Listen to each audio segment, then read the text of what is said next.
ఇప్పుడే జాయిన్ అయ్యారు BRS party సంబంధించిన ప్రతినిధులు శ్రీహరి యాదవ్ గారు. శ్రీహరి యాదవ్ గారు నమస్తే అండి. నమస్తే. ఈరోజు కేసీఆర్ జన్మదినం. శ్రీహరి గారు శ్రీహరి గారు శ్రీహరి గారు శ్రీహరి గారు శ్రీహరి గారు శ్రీహరి గారు ఈరోజు కేసీఆర్ జన్మదినం సందర్భంగా కేవలం ప్రస్తుత రాజకీయాలకు సంబంధించినటువంటి విమర్శలు లేకుండా అసలు కేసీఆర్ జన్మదినం సందర్భంగా కేసీఆర్ బీఆర్ఎస్ పార్టీ అంటే గతంలో టీఆర్ఎస్ పార్టీ ఆయన చేసినటువంటి పోరాట పటిమ, మీకున్నటువంటి బీఆర్ఎస్ అనుబంధం, ఏ విధంగా కేసీఆర్ అంటే మనస్తత్వం, ఇవన్నీ కూడా మీ విశ్లేషణలు విందామనండి. చెప్పండి, కంటిన్యూ చేయండి. థ్యాంక్ యూ అన్న. ఒక మంచి గొప్ప రోజు ఈరోజు. నాకు ఒక మంచి గొప్ప అవకాశం మెగానైన్ టీవీ ద్వారా నాకు లభించింది. ఇప్పటికే నేను బండూరు రామ్మోహన్ రావు గారికి కూడా నేను విన్నాను. చాలా విషయాలు వాళ్ళు దాదాపు అన్ని విషయాలు వచ్చే విధంగా వారు చెప్పారు. మొదట ఇవన్నీ చెప్పే ముందు ఒకసారి కేసీఆర్ గారికి మెగానైన్ టీవీ ద్వారా వారికి జన్మదిన శుభాకాంక్షలు తెలియజేస్తున్నాం. వారి జన్మదినము మిగతా నాయకుల జనరల్గా ప్రతి పార్టీలో పార్టీ అధినేత ఉంటాడు. ఆ పార్టీ నాయకుడికి జన్మదినం చెప్పుకోవడము, లేదా ఎదిగినటువంటి రాజకీయ నాయకత్వంలో ఎవరు పుట్టినరోజైనా పుట్టినరోజు సందర్భంగా వాళ్ళ క్యాడరు, వాళ్ళకి సంబంధించినటువంటి అనుచరులు పుట్టినరోజు జరుపుకోవడం ఒక ఎత్తు. కానీ ఇలా యావత్ తెలంగాణ సమాజం వాళ్ళ ఇంటి పెద్దకు పుట్టినరోజు జరుపుతున్నంత సంతోషంగా ఇలా వేలాది పల్లెలలో మొత్తం లక్షలాది మంది ప్రజలు సంబరాలు జరుపుకుంటున్న రోజు ఇది. కానీ కారణం ఏంటంటే, ఇంతకుముందు బండారు రామ్మోహన్ రావు గారు చెప్పిన దానికి కొంచెం కొనసాగింపుగా, తెలంగాణ రాకముందు తెలంగాణ పరిస్థితి ఏంది, తెలంగాణ ఉద్యమం ఏర్పాటు చేస్తున్నాడు, తెలంగాణ ఉద్యమంకు కేసీఆర్ గారు తెలంగాణ జెండా ఎత్తుకున్నాడు. ఒకసారి తెలంగాణ సమాజం ఎట్లుండే అనేది మనం ఆలోచిస్తే, ఒకసారి వెనుకకు పోతే మనము కేసీఆర్ ఎందుకు గొప్పోడు, ఎందుకు కేసీఆర్కు తెలంగాణ సమాజము ఇంత గౌరవంగా ఇంత ప్రేమ చూస్తుంది అనే విషయం మనకు తెలుస్తుంది. తెలంగాణకు ఆనాడు కరెంటు మెట్ట ప్రాంతం, ఇది మెట్ట ప్రాంతం ప్రధానంగా కరెంటు మీద ఆధారపడి, కరెంటు బోర్ మోటార్ల మీద, బాయిలో ఉన్నటువంటి కరెంటు మోటార్ల మీద ఆధారపడి ఉన్నటువంటి వ్యవసాయం. కరెంటు తీవ్రమైనటువంటి కరెంటు సంక్షోభం ఉన్న సందర్భం అది. దాంతోపాటు విపరీతంగా అంటే ఇక్కడ ఉన్నటువంటి ప్రజలు తమ ఒక రకంగా పురుగుల మందునే పెరగమని భావించి రైతాంగం తీవ్రమైన సంక్షోభం నుంచి ఆత్మహత్యలు చేసుకుంటున్నటువంటి పరిస్థితి. అట్లే అదే సందర్భంలో తెలంగాణలో విపరీతమైనటువంటి ప్రజా ఉద్యమాలు అణచివేయడం కోసం నాటి సీమాంధ్ర నాయకత్వం ఉన్నటువంటి ప్రభుత్వము ఎన్కౌంటర్లు చేస్తున్నటువంటి పరిస్థితి. అంటే ఒకవైపు నెర్రలు నేలలు, మరోవైపు ఆకలి చావులు, ఆత్మహత్యలు, మరోవైపు చైతన్యవంతమైనటువంటి యువకుల్ని, వాళ్ళ జాతి సంపద, ఈ జాతిలో పుట్టి పెరిగి జ్ఞానోదయం అయ్యి వారి జ్ఞానాన్ని సమాజానికి పంచాలని, ఈ ప్రజలు పరాధీనంగా ఎందుకు ఉండాలని, ఇతర ప్రాంతాల విదేశీ సామ్రాజ్యాల పెట్టుబడులకు లొగ్గినటువంటి ఈ పాలకులకు వ్యతిరేకంగా చైతన్యంతో చేస్తున్నటువంటి నాయకులు వాళ్ళు. అట్లాంటి జ్ఞాన సంపద వాళ్ళు ఈ సమాజానికి. అట్లాంటి వాళ్ళను ఎన్కౌంటర్ పేరును రక్త పేర్లు వాడుతున్నటువంటి పరిస్థితి. ఇట్లాంటి పరిస్థితులు అంటే ఒకవైపు రక్త పేర్లు, ఒకవైపు నిర్రబారిన నెలలు, మరోవైపు ఈ ఆకలి చావులు, ఆత్మహత్యలు.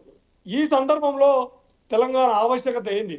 తెలంగాణకు నిజంగానే ప్రకృతి పరంగా వనరులు లేక వెనుకబడతారని గురైందా, లేదా పాలకులు ఉద్దేశపూర్వకంగానే ఉన్న వనరులను సద్వినియోగం చేసుకోకుండా ఉన్న వనరులని, లేదా ఒక ప్రాంతానికి, ఒక అభివృద్ధి చెందినటువంటి ప్రాంతానికి సంబంధించినటువంటి 2.5 జిల్లాల లేదా 3 జిల్లాలకు సంబంధించినటువంటి నాయకులు ఉద్దేశపూర్వకంగానే నిర్లక్ష్యం కాకుండా వివక్ష ద్వారా ఇక్కడి ప్రజలు వెనుకబడతారని గురవుతురా అనే చర్చ సాగుతున్న నేపథ్యంలో ఇది నిర్లక్ష్యం కాదు, ఇది వివక్ష అని, ఇక్కడ వనరులు లేక కాదు, తెలంగాణ వెనుకబడిన ప్రాంతం కాదు, వెనుకబాటుకు గురైన ప్రాంతం కాదు, వెనుకకి నెట్టబడ్డ ప్రాంతం అని, ఉద్దేశపూర్వకంగా అణచివేతకు ప్రాంతం అని చెప్పి వారు తెలంగాణ జెండాను చేతబట్టిన పరిస్థితి.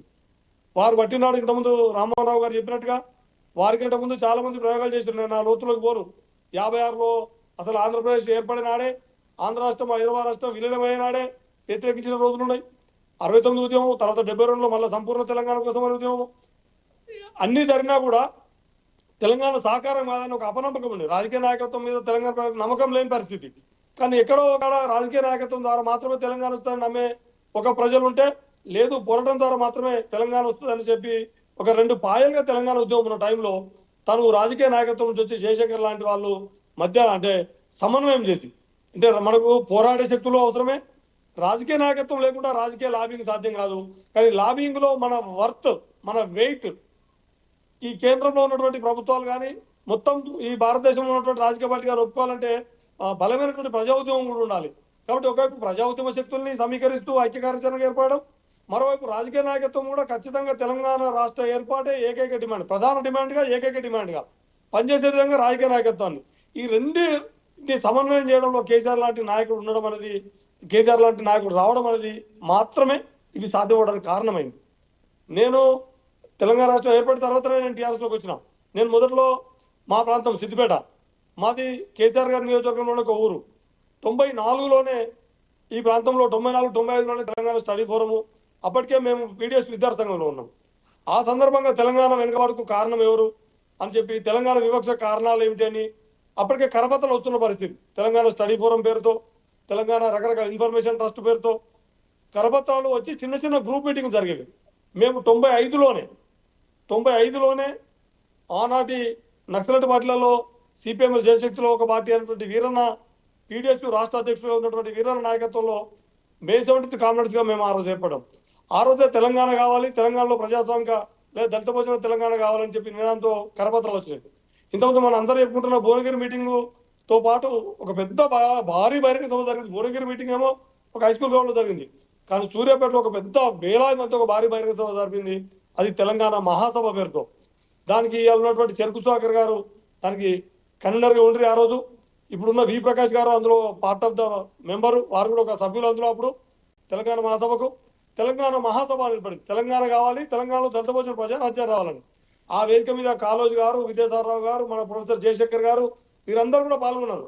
అట్లా తెలంగాణలో ఒకవైపు పీపుల్స్ వార్కు సంబంధించినటువంటి రాజకీయాలు కలిగిన వాళ్ళు జనసభ పేరుతో, అట్లా జనశక్తిలోంచి వచ్చినటువంటి వీరన్న లాంటి నాయకుడు తెలంగాణ మహాసభ, ఇట్లా అనేక సంఘాలు ఉద్యమం ద్వారా తెలంగాణ వస్తుందని, తెలంగాణ ద్వారా మాత్రమే తెలంగాణ ప్రజల యొక్క నిజమైన సమస్యలన్నీ, ఈ ఆకలి చావులు, ఈ ఆత్మహత్యలు, ఎన్కౌంటర్ హత్యలు తెలంగాణ బోధన వస్తాయని చెప్పి నడుస్తున్న సందర్భంలో, తెలంగాణ వస్తే నక్సలైట్ రాజ్యం అవుతుందని చెప్పి తెలంగాణ వ్యతిరేకులు మాట్లాడుతున్న సందర్భంలో కేసీఆర్ గారు తెలంగాణ జెండాను ఎత్తుకొని ఈ అందరికీ ఒక రకంగా రాజకీయ తత్వం అంటే రాజకీయ లక్ష్యం, రాజకీయ సిద్ధాంతం ఈ మిగతా వాళ్ళకి వేరున్నాం. అంటే పీపుల్స్ వరకు, జనశక్తికి, వీరన్న వాళ్ళకి వేరే రాజకీయ లక్ష్యాలు కానీ రాజకీయ సిద్ధాంతం ఉన్నా కూడా తెలంగాణ విషయంలో అందరూ కేసీఆర్ని ఆమోదించే విధంగా కేసీఆర్ గారు నిబద్ధతతో పనిచేస్తూ ముందుకొచ్చారు.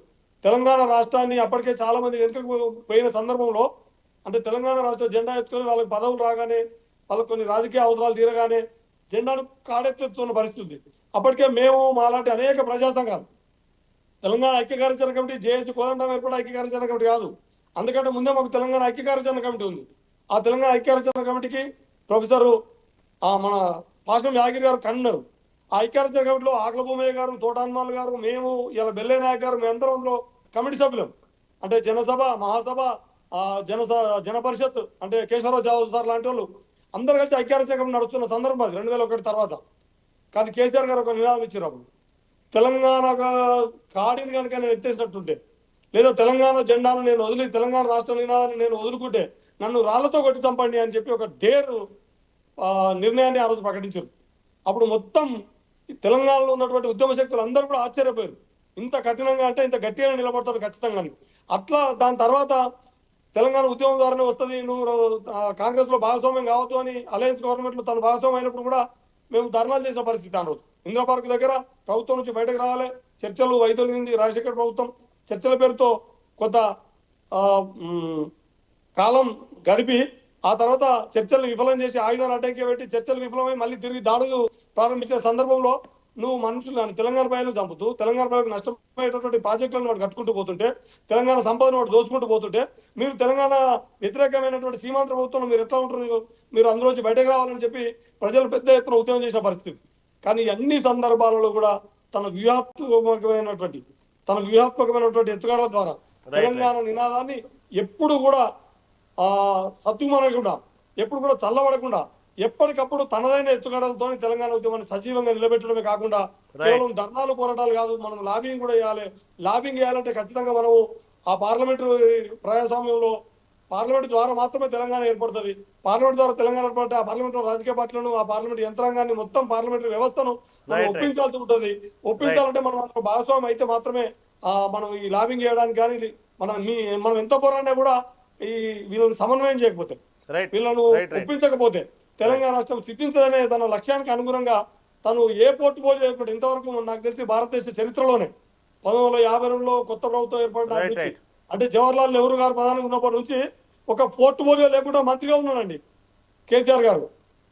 రైట్ రైట్ ఓకే శ్రీహరి గారు ఓకే ఆ ఓకే తర్వాత కూడా ఎక్కడ కూడా ఏ సందర్భం వచ్చినా కూడా ఒక పెద్ద నినాదము మొత్తం దేశ రాజకీయ యవనికమైన ఒక నినాదం ఇచ్చుడు తెలంగాణ